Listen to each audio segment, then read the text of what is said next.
Real Madrid, tension entre Xavi Alonso et Florentino Pérez autour du mercato. La saison 2024 à 2025 vient tout juste de se refermer du côté de Madrid, et elle restera sans aucun doute dans toutes les mémoires. Elle avait commencé par un événement retentissant, l'arrivée de Kylian Mbappé, la star tant désirée par Florentino Pérez. À cela s'était ajoutée l'intégration d'Endrick, jeune prodige brésilien attendu depuis de longs mois à la Casablanca. Mais entre-temps, beaucoup de choses ont changé à Madrid. Carlo Ancelotti a quitté son poste, remplacé par Xavi Alonso. Luka Modric a tiré sa révérence, Lucas Vazquez est sur le départ, et Rodrigo n'est plus considéré comme indispensable par la direction. Dans le sens des arrivées, le Real a renforcé son effectif avec les signatures de Franco Mastantuono, Trent Alexander-Arnold et Dean Huijsen. Ces deux derniers ont d'ailleurs participé à la Coupe du Monde des clubs aux États-Unis, une compétition qui a marqué un tournant dans la réflexion de Xavi Alonso sur son effectif. Xavi Alonso veut un milieu défensif, Pérez dit non. À l'issue de ce tournoi, le constat de Xavi Alonso est clair. Il manque un profil précis à son équipe. Le technicien espagnol a été convaincu qu'il faut impérativement un renfort au milieu de terrain. Pas n'importe lequel, un milieu à vocation défensive, capable d'assurer la relance et de stabiliser le jeu. Bien sûr, Aurélien Tchouaméni a donné satisfaction cette saison. Mais pour Xavi, cela ne suffit plus. Il a donc transmis sa demande à la direction. Sin avertissement problème, Florentino Pérez n'est pas du tout sur la même longueur d'onde. Selon les informations de la Cadnacer, un véritable débat agite actuellement les coulisses du Real Madrid. Le milieu axial est devenu un sujet sensible en interne. C'est ce qu'explique Anton Meana sur les ondes espagnoles. Certaines voix soutiennent Xavi Alonso. Un milieu défensif de métier permettrait d'apporter davantage de structure au jeu et de soulager les relanceurs. Xavi Alonso, Florentino Pérez, le blocage est total. Le président du Real Madrid reste inflexible. Florentino Pérez a été clair en interne. Il refuse catégoriquement de dépenser 100 millions d'euros pour un milieu de terrain qui ne juge pas à la hauteur d'un tel investissement. Son obsession reste Rodri, le maître à jouer de Manchester City. Mais le problème est connu. Les Citizens ne sont pas vendeurs et aucune alternative ne semble convaincre le patron madrilène. Gyrophare voiture de police résultat. Le Real Madrid a mis en pause toutes les recherches pour ce poste, malgré les demandes répétées de Xavi Alonso. Même situation pour le secteur défensif. Le club a décidé de reporter l'opération défenseur central à l'été prochain. Le nom qui revient avec insistance, c'est toujours Ibrahima Konaté. Le Français est sous contrat jusqu'en 2026 avec Liverpool et le Real espère pouvoir le recruter librement à l'été 2026. En attendant, Xavi Alonso va devoir composer avec l'effectif actuel. Un scénario frustrant, mais qu'a déjà connu Carlo Ancelotti la saison dernière. À moins qu'une vente surprise de Rodrigo ne vienne libérer un budget important et relancer les négociations pour ce milieu tant attendu. Mais pour l'instant, rien n'est acté. Ambulance Bellingham. Opération programmée, retour espéré en octobre. Autre dossier important pour le Real, l'absence de Jude Bellingham en ce début de saison 2025 à 2026. Après l'élimination en demi-finale de la Coupe du Monde des clubs contre le PSG, le jeune milieu anglais va finalement subir une opération de l'épaule gauche. Rappel des faits, Bellingham avait contracté une luxation en novembre 2023 lors d'un match de Liga face au Rayo Vallecano. Depuis, il jouait diminué, avec une gêne persistante, mais avait privilégié les objectifs sportifs du club en repoussant son passage sur le billard. L'intervention était initialement envisagée avant la Coupe du Monde des clubs, mais elle avait été repoussée à l'issue de la saison. Le retour de Jude Bellingham est aujourd'hui espéré pour le mois d'octobre. Le Real devra donc démarrer la saison sans l'un de ses joueurs majeurs au milieu de terrain. Claquette conclusion. En été tendu, des questions en suspens. Le Real Madrid s'avance vers une saison 2025 à 2026 avec plus de questions que de certitudes. Flèche droite noire, le bras de fer entre Xavi Alonso et Florentino Pérez sur le mercato. Flèche droite noire, l'attente autour de Konaté. Flèche droite noire, l'inquiétude liée à Bellingham. Flèche droite noire et l'incertitude toujours persistante autour de Vinicius Junior. Index ouvert pointant vers la droite blanc si tu veux suivre toutes ces infos au jour le jour. Abonne-toi à la chaîne, active la cloche et partage ton avis en commentaire. Est-ce que tu penses que Xavi Alonso finira par avoir gain de cause sur le mercato? Est-ce que Pérez doit faire un effort? On se retrouve très vite pour une nouvelle vidéo. D'ici là, à la Madrid. Bellingham, opération confirmée, retour espéré pour octobre. L'intervention chirurgicale avait d'abord été repoussée à la demande du staff médical et technique.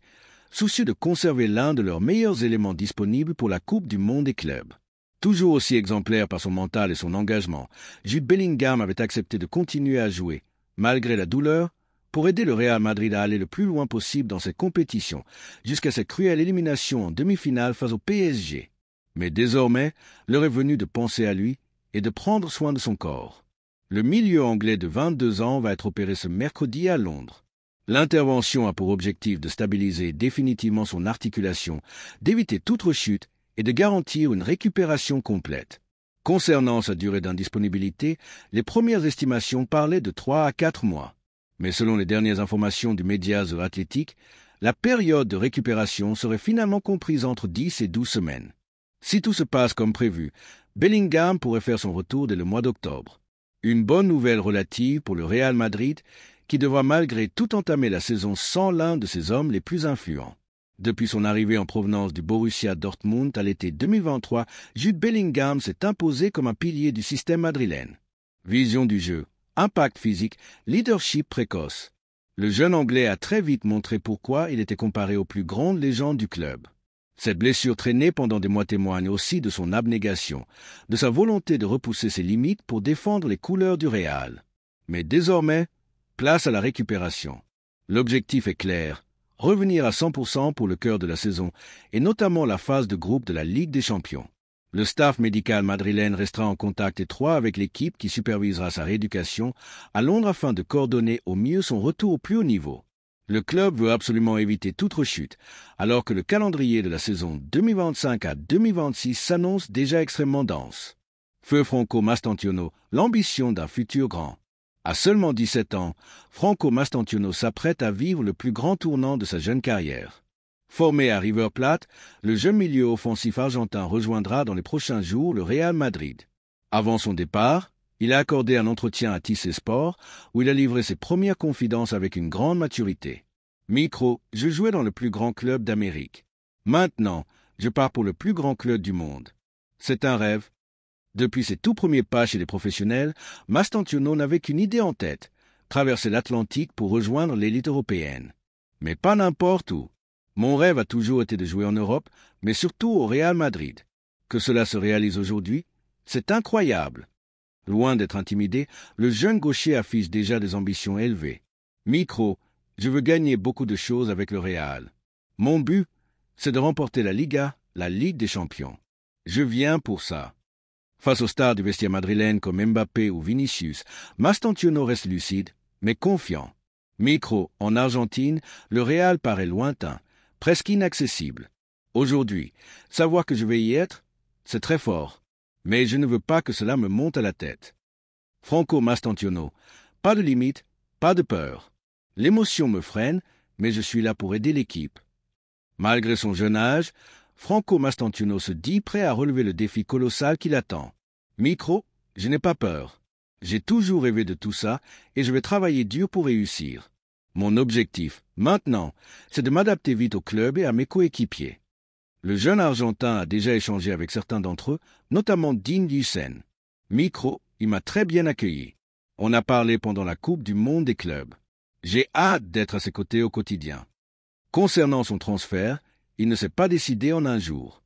Micro, on avait déjà discuté il y a 1 an ou 1 an et demi, mais ça ne s'était pas concrétisé. J'avais renouvelé avec River, j'ai joué toute la saison. En début d'année, je pensais rester, mais le Real est revenu. J'ai senti leur confiance. Tout s'est accéléré et j'ai pris ma décision. Le soutien des fans madrilènes ne lui a pas échappé. Micro, j'ai reçu énormément de messages. J'ai vu qu'ils étaient heureux de voir un Argentin arriver. Ça me rend fier. Je vais tout donner pour ce club, comme je l'ai toujours fait.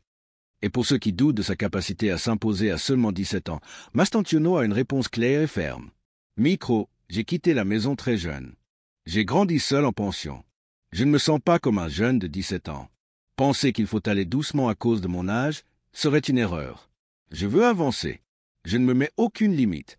Feu Vinicius Junior, de chouchou à remplaçant potentiel. Hier encore, le chouchou du Bernabéu.